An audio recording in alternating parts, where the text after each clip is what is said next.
ఇప్పుడు ఏ శ్యామ్మోహన్ గారు ఆయన Congress Andhra Pradesh Congress committee intellectual cell chairman గారు వారిని మాట్లాడవలసిందిగా కోరుతున్నాను.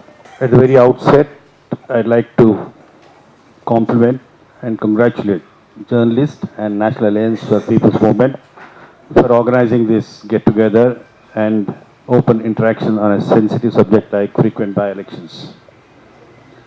Frankly speaking, each one of us have been perhaps mentally debating ourselves on this issue time and again, but none of us have the courage and courtesy to open up in a society or in a group of people or in a political forum.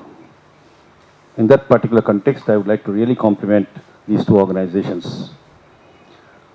Amongst us, most of the members present are distinguished intellectuals, academicians, and senior politicians, and I am slightly nervous to make my presentation on the subject, though I am totally committed to the view that these frequent by-elections are undesirable in a democracy like us. Well, in democracy, elections are welcome.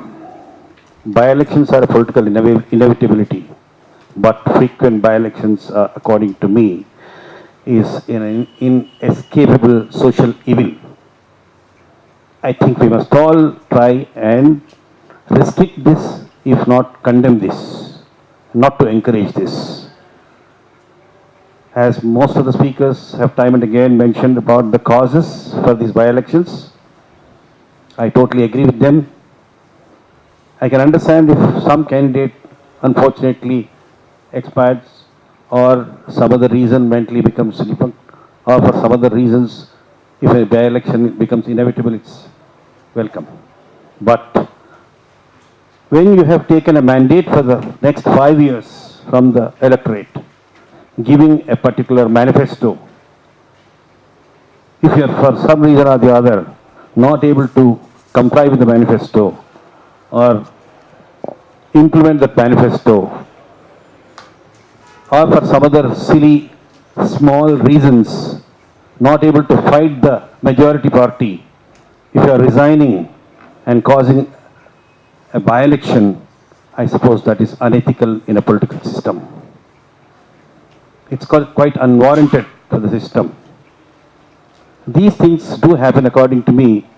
If you look into the cause and effect, the causes are when somebody is not able to fight the mighty, they become weak, and it's a single child syndrome that somehow I must get over that and acquire and get my point, make it win.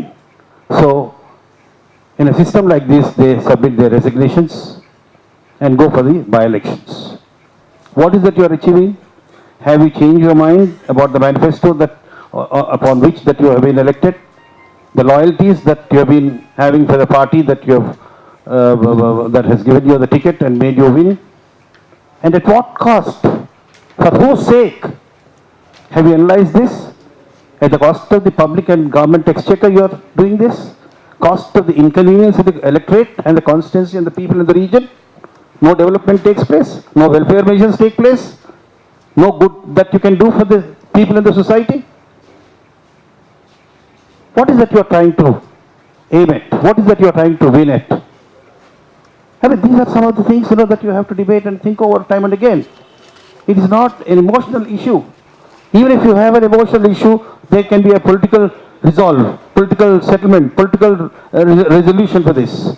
And you must think with broader perspectives.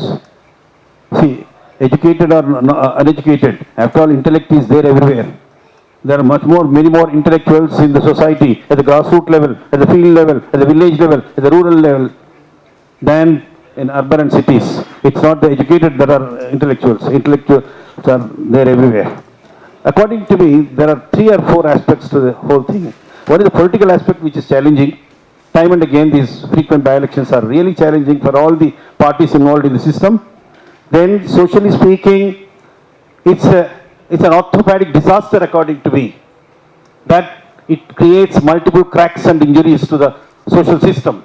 The people are badly affected by these things. Their development is not taking place. Their welfare measures are not attended to. For whose sake are you as a public representative? With what values are you trying to get into the system? This is another thing.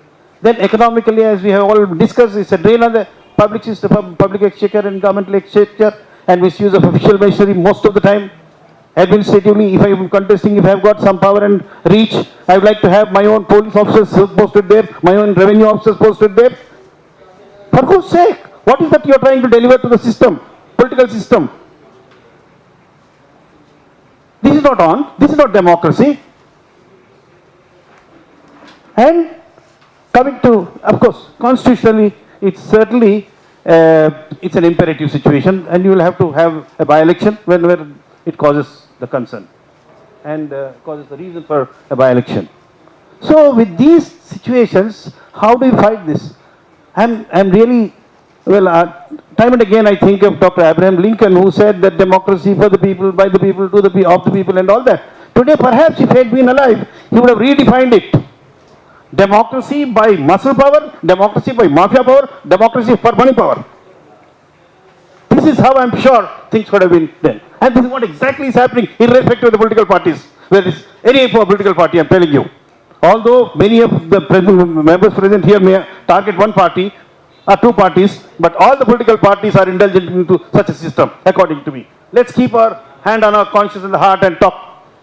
Which party, which candidate is free from all these evils? Electioneering evils. What has happened?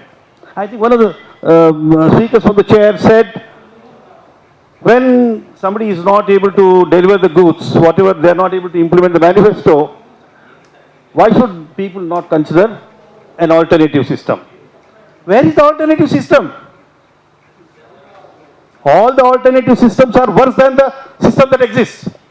So what choice the electorate has got, tell me first. Sorry, I am not trying to say anything. This is a fact of life. I mean, major two parties, which party has done best for the last 50, 60 years? Yes, a performer only can make mistakes. A non-performer can never make a mistake. So these are some of the issues that I have got. Then, well, we have discussed about causes and effects and all that. Then by this, what is happening whenever you have a by-election and, frequent by-elections, there's a market exploitations, and then money power plays into, liquor flows into the market, and then all sorts of systems get dislodged, and the wrong systems get into the system. People are influenced by that, and young minds go by that. And what is the future that we are offering to the future India? These are some of the issues that you must think. I'm telling you, next 10 years, we are going to have a lot more youth in the country which will dictate this country. What we are going to give, what values are we going to share with them, what education are we going to share with them, what political system are we going to give it to them, what stability that the country can have. These are some of the issues that we must debate on. How can you think of in 2020 becoming a powerful nation in the world? We may say platform talks are different, public meetings are different, but in reality, what exactly are we aiming at? This is what exactly I personally feel, strongly feel about these things. Then, honestly, I agree with a lot of eloquent speakers here, those who have really applied their experience and all that. But once a mandate is given for a period of 5 years for a particular manifesto, that must be strictly adhered to, and this changing of the parties, fighting and resigning for all small and petty issues because of the political egos, I think that must be totally banned and stopped constitutionally. Then, these issue-based resignations can be resolved. What issues? When international issues can be resolved amicably, these are all petty issues. We can always sit across and resolve logically. And then I personally feel candidates who have resigned for some reason after getting elected on a particular manifesto, he should not be reconsidered for election, he should not be given the ticket by the parties, he should not be allowed to contest. Because you see, I agree that most unpredictable thing in the world is the human mind. Yes, when you have changed your mind, yesterday you had X mind, so I voted for you. Today you change your mind, Why mine? Why should I vote for you? I'm not obliged. You're not the fit candidate to contest again. But these are some of the issues. Then I tell you also that what we have to do, like this, journalists and National Alliance for People's Movement, more of such groups should emerge. The socio-political audit groups must emerge to educate the masses. And these must be taken to the village levels, mandal levels, constituency levels, district levels, state levels. More of such groups must emerge. More of such groups must take an active part in educating the masses.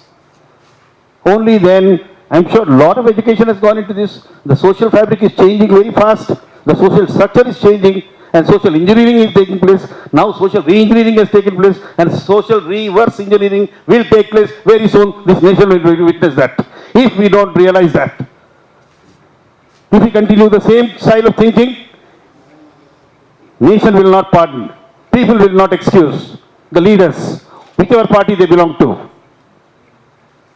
This is my strong conviction about it. Well, after Mr. T.N. Seshan has taken over as Chief Election Commissioner, a lot of changes have come.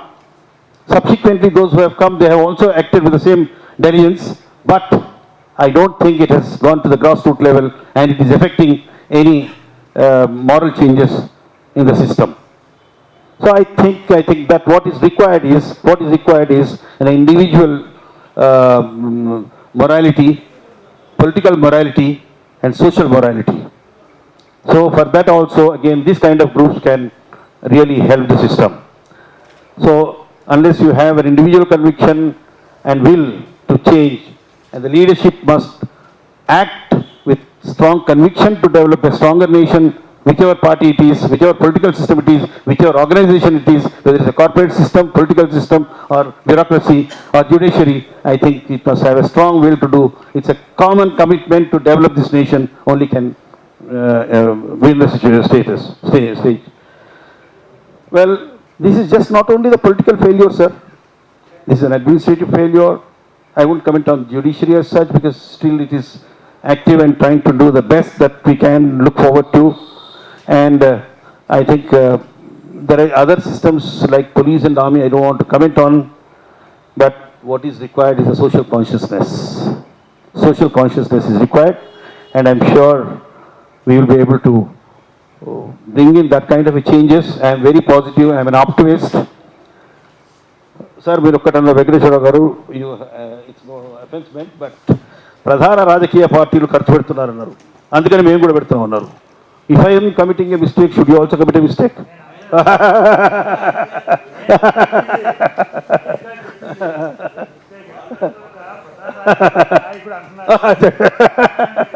No, sorry. Then I mistook it, then I take back my words.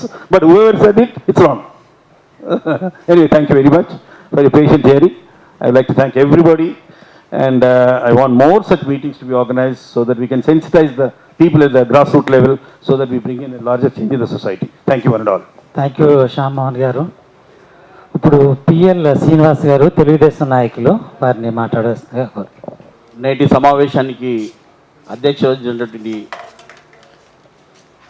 Ramakrishna Raju గారు, national alliance for people movement, అలాగే VVR Krishnaraju గారు, chief editor journalist district, పెద్దలు గౌరవనీయులు CPI K Narayana గారు, అదేవిధంగా గట్టు రామచంద్ర గారు YSR party, అదేవిధంగా శ్యామ్మోహన్ గారు కాంగ్రెస్ పార్టీ, అదేవిధంగా వైవి రావు గారు సిపిఐఎం, లోక్సత్తా భాస్కర్ గారు, ఇక్కడ విచ్చేసినటువంటి మేధావులు పెద్దలందరికీ కూడా, అదేవిధంగా విలేకరులందరికీ కూడా నేను నా తరఫున నమస్కారం చెప్తూ, national alliance of people movement frequent by elections, special ఇప్పుడే చెప్పారు రామచంద్రారెడ్డి గారు ఎక్స్ఎమ్మెల్యే గారు, అది మన రాష్ట్రంలో ఎక్కువ అవుతున్నాయని చెప్పేసి. అదేవిధంగా there is any alternative, yes electoral reforms it is possible. ఇవన్నీ కూడా ఈరోజు నిజంగా మీరు రామచంద్ర గారు చెప్పారు, నా దగ్గర ఒక ఉంది, నా దగ్గర ఈరోజు మన రాష్ట్రంలో ఉప ఎన్నికలు ఎన్ని జరిగాయో వినండి, నా దగ్గర స్టాటిస్టిక్స్ ఉంది కాబట్టి చెప్తాను. 2012 మార్చి నాటికి రాష్ట్రంలో 201 ఉప ఎన్నికలు జరిగాయి. త్వరలో జరిగిన 18 కూడా కలుపుకుంటే ఆ సంఖ్య 218కి చేరుతోంది. 19 అది 2009 తర్వాత ఏర్పడిన 13వ శాసనసభ ఆరంభం నాటి నుంచి సిపిఎం, ఎంఐఎం, లోక్సత్తా మినహా మిగిలిన ఎమ్మెల్యేలంతా ఏదో రకంగా రాజీనామా పత్రాలు సమర్పించిన వారే. లోపల ఇష్టం ఉన్నా లేకపోయినా రాజీనామా చేసిన వారు కొందరు రాజీనామా చేసి తర్వాత ఆమోదించవద్దని చెప్పిన వారు మరికొందరు ఉన్నారు. అంటే రాజీనామా చేసి స్పీకర్ దగ్గర తెలుసు కదా, ఇంటర్నల్ ఆ విధంగా చేస్తూ ఉన్నారు. వీరంతా కలిసి రాజీనామా ఒక దీనిగా తీసుకుంటారు, వారు పర్సనల్ ఇంట్రెస్ట్గా తీసుకుంటున్నారు. ప్రజాస్వామ్య పద్ధతిలో లేకుండా వాళ్ళు సొంతంగా తీసుకుంటా ఉన్నారు. అయితే ఇవన్నిటికి కూడా 1952 నుంచి 62 మధ్య 2 టర్మ్లతో కలిపి 37 ఉప ఎన్నికలు జరిగాయి.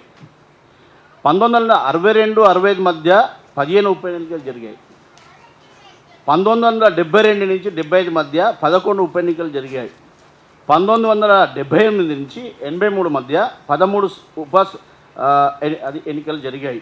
తెలుగుదేశం పార్టీ ఆవిర్భావం తర్వాత అంటే 1983 నుంచి 85 మధ్య 7 స్థానాల్లో ఉప ఎన్నికలు జరగగా టీడీపీ 5, కాంగ్రెస్, బీజేపీ చెరొకటి గెలిచాయి. అదేవిధంగా 1985 నుంచి 89 టర్మ్లో 10 ఉప ఎన్నికలు జరిగాయి. టీడీపీ 6, కాంగ్రెస్ 3, ఎంఐఎం 1 గెలుపొందారు. 1989, 94 టర్మ్లో 13 స్థానాల్లో ఉప ఎన్నికలు జరిగాయి. 1994, 99 మధ్య 26 స్థానాల్లో జరిగిన ఉప ఎన్నికల్లో TDP 20, Congress 4, CPM 1, NTR TDP 1 గెలుచుకున్నారు. అంటే ఈ స్టాటిస్టిక్స్ తెలియాలని చెప్తా ఉన్నాను. అంటే ఏ విధంగా ఎన్నికలు జరిగాయి మన దగ్గర ఆంధ్ర రాష్ట్రంలో ముఖ్యంగా మీరు చెప్పారు కదా. 1999, 2004 మధ్య 11 ఉప ఎన్నికలు జరగగా 7 చోట్ల టీడీపీ, కాంగ్రెస్ 2, టీఆర్ఎస్ 1, ఎంఐఎం 1 గెలుపొందాయి. ఇక 2004-9 మధ్య కాలంలో 22 ఉప ఎన్నికలు జరగగా కాంగ్రెస్ 8, టీడీపీ 6, టీఆర్ఎస్ 7, ఎంఐఎం 1 గెలుపొందాయి. 2009 నుండి ఇప్పటి వరకు 23 ఉప ఎన్నికలు జరగగా 16 TRS, BJP 2, Congress 2, YSR Congress 2, independent 1 గెలుపొందారు. అదేవిధంగా తెలంగాణ వాదం కోసం తొలుత 2001లో కేసీఆర్, 2008లో 16 మంది, 2010 నుంచి 12 మంది, 2011లో 1, 2012లో 7 రాజీనామా చేశారు. వీటిలో 2008లోనే టీఆర్ఎస్ దెబ్బతింది. అంటే 16 మంది రాజీనామా చేసి ఉప ఎన్నికలకు వెళ్తే 7 గెలిచారు. అదేవిధంగా 2010లో టీఆర్ఎస్ నుంచి 10 మంది, టీడీపీ నుంచి 1, బీజేపీ నుంచి 1 రాజీనామా చేసి మళ్ళీ పోటీ చేయగా అందరూ ఘన విజయం సాధించారు. అంటే ఎవరైతే రిజైన్ చేశారో మళ్ళీ వాళ్ళే గెలిచారు. 2011లో బాన్స్వాడ నుంచి పోచారం శ్రీనివాసరెడ్డి రాజీనామా చేసి టీఆర్ఎస్ తరఫున ఉప ఎన్నికల్లో పోటీ చేసి గెలుపొందారు. అంటే అతను టీడీపీ ఎమ్మెల్యేనే, వాళ్ళని ఉట్టి ఎలక్షన్స్ పెట్టి మన ఆ పక్క నుంచి గెలిచారు. ఈ విధంగా జరుగుతూ ఉన్నాయి. 2012లో 7 ఉప ఎన్నికల్లో టీఆర్ఎస్ నుండి 4, బీజేపీ నుండి 1, ఇండిపెండెంట్గా 1, వైఎస్ఆర్ కాంగ్రెస్ నుండి 1 గెలుపొందారు. Just information. 2010 నుంచి జరిగిన ఏ ఉప ఎన్నికలను అధికార కాంగ్రెస్, ప్రధాన ప్రతిపక్షం టీడీపీ 1 స్థానంలో కూడా గెలుపు పొందలేదు. మహబూబ్నగర్ జిల్లాలో అత్యధికంగా 15 స్థానాల్లో ఉప ఎన్నికలు జరిగాయి. కృష్ణా జిల్లాలో 14, హైదరాబాద్లో 13, కరీంనగర్, మెదక్ జిల్లాలో 12 చొప్పున ఉప ఎన్నికలు జరిగాయి. ఈరోజు నిజంగా ఇవన్నిటికి కూడా సామాన్యం బలం రుచి చూపించాలి. ఆ రుచి చూపించాలంటే మీలాంటి మేధావులు నిజంగా ఈరోజు national alliance people movement, journalistic కానివ్వండి, ఇంతకుముందు చంద్రబాబు నాయుడు గారు కూడా ఈ ఎకనామిక్ రిఫార్మ్స్ కానివ్వండి ఇవన్నీ జరుగుతున్నప్పుడు why not for electoral reforms, సంస్కరణలు ఇప్పుడే చెప్పారు వైవీరావు గారు. ఈ సంస్కరణ జరగాలంటే ఎవరు? మనం అందరం బాధ్యులం. ఇక్కడ చదువుతో పని లేదు, లేకపోతే ఇంకోటి ఇప్పుడు ఉన్నటువంటి వాళ్ళు ఏంటంటే I'm sorry to tell you, మీరు ఏమంటున్నారేమో చదువుకున్న వాళ్ళు చాలా గొప్పవాళ్ళు, మిగతా వాళ్ళు చిన్నవాళ్ళు, వాళ్ళు ఏం చేయటం లేదు, వాళ్ళేం మోసం చేయలేదు. ఎస్, నేను ఒక గ్రాడ్యుయేట్ కాన్స్టిట్యున్సీగా ఎమ్మెల్సీగా పోటీ చేశాను. హైదరాబాద్, రంగారెడ్డి, మహబూబ్ నగర్లో 35% ఎన్రోల్ తప్ప 65% ఎన్రోల్ లేదు. దీనికి కారణం ఎవరు? ఇక్కడ ఉన్న మేధావులే. నాకు అనుకుంటాను ఇక్కడ కూడా ఎంతమంది ఉన్నదో లేదు గ్రాడ్యుయేట్ కాన్స్టిట్యున్సీలో ఓటు. ఎన్ని రోజులు వేసినా ఒకటే మీకు వేశారు. మీ అభ్యర్థి గెలిచారు, నేను 400తో ఓడిపోయాను. అయితే లేదు, ఇవన్నీ ఏంటంటే it's a very serious discussion. ఈరోజు ఈ దేశంలో చైనా కానివ్వండి, రష్యా కానివ్వండి, అదర్ దేశాలన్నీ కూడా ఈరోజు ముందుకు వెళ్తూ ఉంటే మనం ఎలక్షన్స్ దీంట్లో వెనక్కి వెళ్తూ ఉన్నాం. ఇందులో ఎంత డిస్టర్బ్ అవుతుందండి బై ఎలక్షన్స్ అంటే, పబ్లిక్ మైండ్ కానీ, డైవర్షన్ కానివ్వండి, లేకపోతే ఇక్కడ ఉన్నటువంటి గవర్నమెంట్ కానివ్వండి, ఇవన్నీ కూడా డైవర్షన్ అయిపోయి బై ఎలక్షన్స్లో ఇప్పుడు 18 బై ఎలక్షన్స్ అంటే గవర్నమెంటే పనిచేయదు. దీనివల్ల ఎవరికి నష్టం? ప్రజలందరికీ కూడా నడుస్తుంది. పేదవారికే కానివ్వండి, ఇంకా కులాలు ఉన్నాయి, ఆ కులాలే కానివ్వండి, లేకపోతే మేధావులకే కానివ్వండి, ప్రతి ఒక్కరికి నష్టం జరుగుతాం. దీనిపైన బాగా చర్చ జరగాలి. ఈ చర్చ అనేది ఏదో ఈ విధంగా కాదు. రాజకీయ పార్టీలు ఈరోజు నిజంగా చెప్పాలంటే, గురుగారు చెప్పారు 1 month లిక్కర్ బంద్ చేయాలి. అరే లిక్కర్ గురించి కాదండి, ఇక్కడ ఉన్నటువంటి అధికార పార్టీ వాళ్ళే సప్లై చేస్తూ ఉన్నారు. ఏమన్నా అనుకున్నారు సిపిఐ వాళ్ళు సప్లై చేస్తారో లేదో, కానీ నాకు తెలిసినంత మటుకు అంటే ఉన్న ఫ్యాక్ట్ మాట్లాడుకోవాలి. డబ్బులు ఈరోజు ఏంటండి, కోడ్ ఆఫ్ కండక్ట్ రిఫార్మ్స్ అనేది code of conduct violation of the rules మీద ఎవరు మాట్లాడుతూ ఉన్నారు ఈరోజు? ఇప్పుడు మీరు సిపిఐ చాలా సంతోషం అండి, మీరు బాగా చేస్తూ ఉన్నారు, మీరు న్యాయంగా ఉన్నారు, నేను కూడా ఒప్పుకుంటాను. ఎక్కడండి వయలేషన్ కోడ్ ఆఫ్ కండక్ట్ చేస్తే ఏం చేస్తున్నారు మీరంతా? మీ పార్టీ ఏం చేస్తూ ఉంది? మాట్లాడాలి. Yes, any party, even Telugu Desam party also I support you if you do.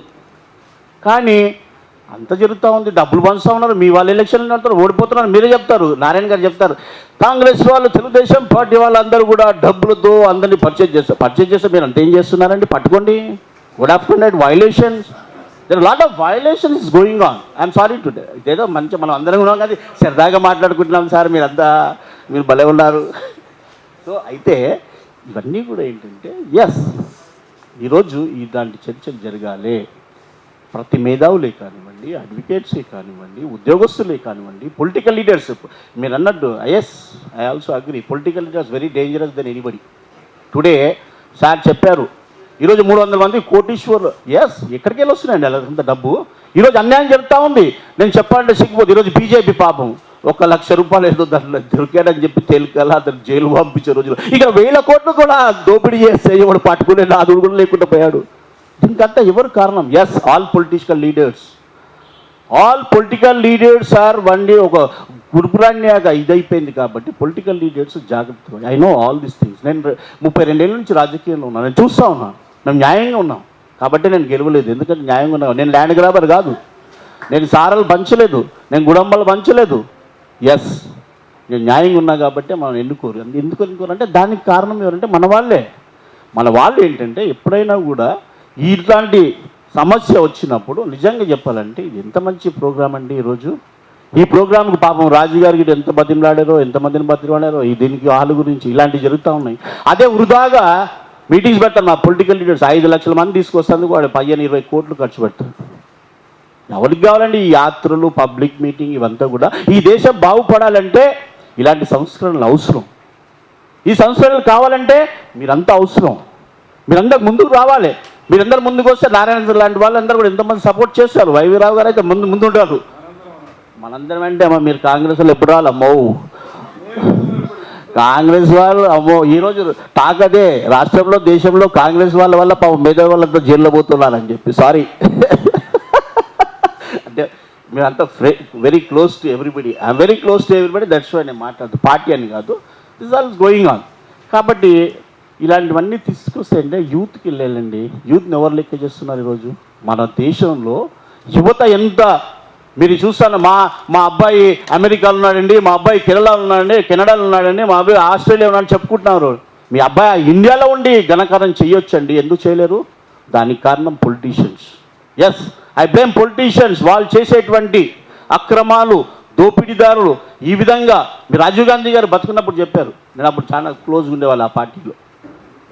100 రూపాయలు ఇస్తే 10 రూపాయలు కూడా ముట్టడం లేదు పేదవాడికి అని చెప్పేసి. ఇదంతా ఎవరు చేస్తూ ఉన్నారు? ఎస్, రాజకీయ నాయకులే. ఈరోజు మనకి ఈ రాష్ట్రం డెవలప్మెంట్ అవుతలేదంటే ఎవరు దానికి కారణం? పొలిటీషియన్సే. కానీ ఓట్లు ఎవరి దగ్గర ఉన్నాయండి? Voters are very important. They are having powerful weapon then anybody. డబ్బులతో కాదు ఇది. మీరు అన్నట్టు సరాయి పంచునో, గుడంబ పంచునో, లేదా డబ్బులు పంచునో కాదు ఓటు అనేది. వైవీరావు గారు చెప్పారు, వాళ్ళని ఎడ్యుకేట్ చేయండి. ఓటు బలమైందో చూపించండి. ప్రజాస్వామ్యంలో మీకు ఓటు హక్కు కల్పించారు. ఆ ఓటు ద్వారా నారాయణ గారిని గెలిపించవచ్చు, ఓడించవచ్చు. నారాయణ గారు ఎంత డబ్బులన్నా పంపించండి, కానీ అది చేయటం లేదు. దాన్ని కూడా ఎడ్యుకేట్ చేయాల్సిన బాధ్యత మనందరిపైన ఉంది. దాన్ని ఏ విధంగా చేయాలి, ఈ reforms, violation of this thing, code of conduct, ఇవన్నీ కూడా ఏ విధంగా చేస్తే బాగుంటుందో ఒకసారి. అంటే ఇంకా చాలా ఉన్నది, కానీ ఎందుకు పెద్ద అంత మీద నన్ను తిట్టుకుంటారు, ఏంట్రా ఈ అబ్బాయి వచ్చి ఇట్లా చేశాడు అని చెప్పేసి. కాబట్టి ఎందుకంటే నారాయణ గారు అంటే నాకు చాలా గౌరవం, భయం కూడా. సో ఇవన్నీ కూడా అమ్మో